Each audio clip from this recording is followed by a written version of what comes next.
The wind cut hard across the high desert, dragging dust along the ranch road like it was alive and angry. And Hale felt that same anger knotting inside her chest as she stepped down from the wagon. She had sewn that blue dress herself by lantern light, stitch by careful stitch, because fabric was dear and pride even dearer. And she wore it not to look pretty but to remind herself she was still someone who mattered. The ranch house loomed ahead, broad, weather-beaten, powerful, just like the man who owned it. Everyone said Ethan Cole was fair, but fairness meant little when a man held land, cattle, and control over whether you ate or starved. Clara had come to ask for work. Nothing more, nothing less. And she promised herself she would not lower her eyes when she spoke. Inside, the house smelled of leather, coffee, and old anger. Ethan stood near the table, tall and rigid, his jaw set as if the world had been a personal insult. He barely looked at her at first, and when he did, his eyes were sharp, assessing. Not unkind, but not gentle either.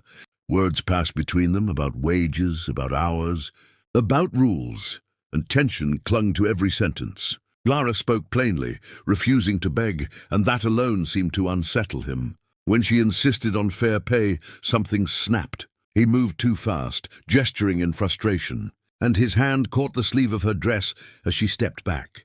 There was a sharp rip, loud in the quiet room, and suddenly the fabric tore open at the shoulder. Clara froze. Heat rushed to her face, not from shame alone, but from fury. She clutched the torn cloth and stared at him. "Don't," she said, her voice trembling but strong. "You tore my dress." The words hung in the air, heavier than an accusation. Ethan looked down, saw what he'd done, and for the first time since she entered, his expression changed. Shock came first, then something darker, regret, maybe even fear, because he understood instantly that this wasn't just cloth. This was her dignity, her labor, her boundary ripped without permission. He opened his mouth to speak, but Clara turned away before he could. She did not cry. She did not shout.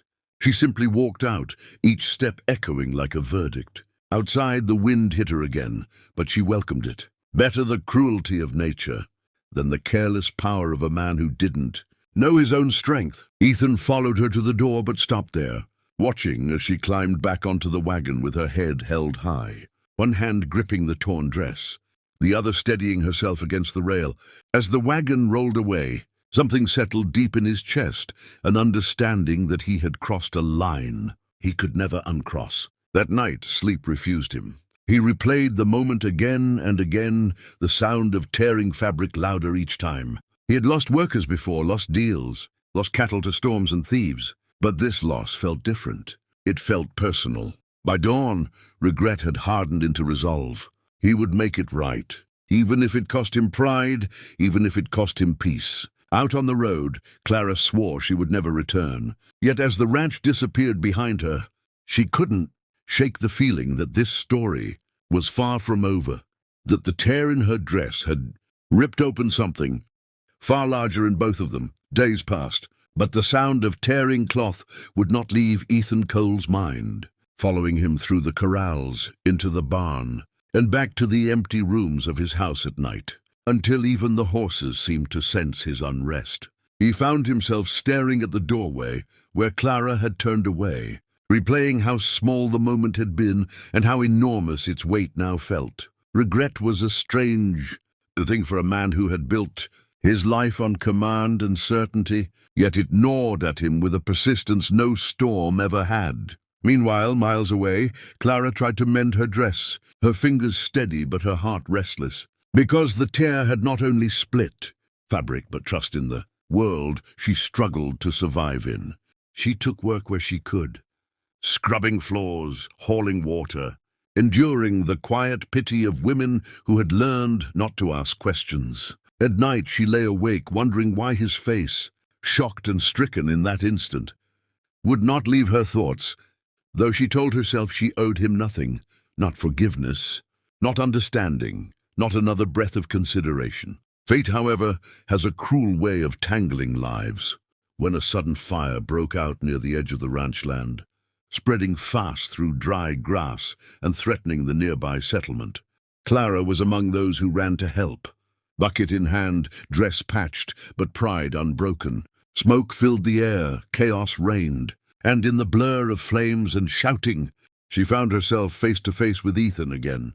There was no time for words, only action, and when a beam collapsed nearby, he grabbed her arm, not roughly this time, not thoughtlessly, and pulled her clear. Their eyes met, and in that instant something shifted. After the fire was beaten back, soot-streaked and exhausted, Ethan finally spoke, his voice low and stripped of authority.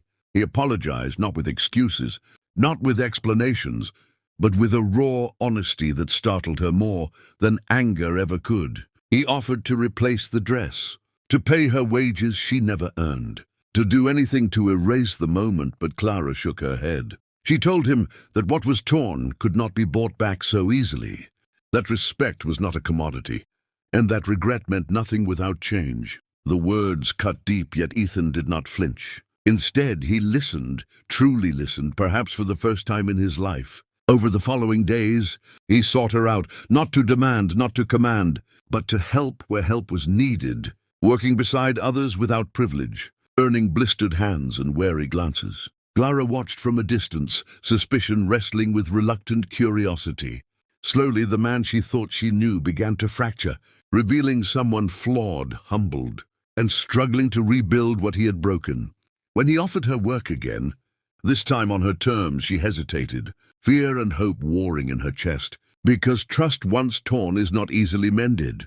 Yet something in his eyes, steady, remorseful, patient, made her agree, not because she had forgotten, but because she refused to let bitterness decide her future. As their paths intertwined once more, both understood this was no simple redemption, no neat forgiveness, but a hard, uncertain road where every step mattered. Time did what neither apology nor silence could do alone. It tested intention, and under that quiet pressure, Ethan Cole either would change or be revealed as a lie, and Clara watched closely as days turned into weeks. He kept his distance when she asked for it and stood beside her when the work demanded it, never raising his voice, never reaching without invitation, learning the weight of restraint like a man learning a new language. The ranch itself seemed to notice. The hands worked steadier, disputes ended sooner, and even the horses grew calmer under a gentler command.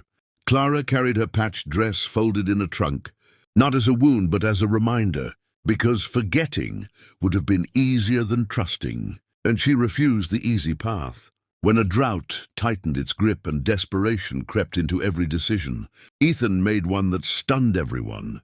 He sold a portion of land to keep wages fair and food on the tables of those who depended on him. It was not a grand speech that changed her mind, not a gift or a promise, but the small, consistent proof that regret had grown roots. One evening, as the sun burned low and copper across the plains, Ethan asked to speak, not as a rancher, but as a man who had learned the cost of carelessness. He did not ask forgiveness. He asked whether she would allow him the chance to keep earning respect, day by day, without guarantee.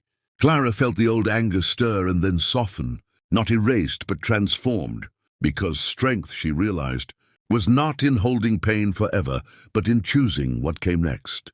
She told him she would not belong to him, would not bend or be owned, and he agreed without hesitation, because the lesson had finally settled where it belonged. In time, laughter returned to her voice, and warmth returned to the house, not because wounds vanished, but because they were faced honestly. When storms came again, and they always do, they stood shoulder to shoulder, equal against the wind.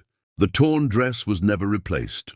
Instead, Clara made a new one, stronger, better stitched, and wore it the day she chose her future freely. Ethan watched, humbled and grateful, knowing redemption is not a moment, but a lifetime of choices. And as this story closes on accountability, dignity, and earned love, remember to subscribe to the channel, because stories like this remind us that real power is found not in what we take, but in what we learn to protect.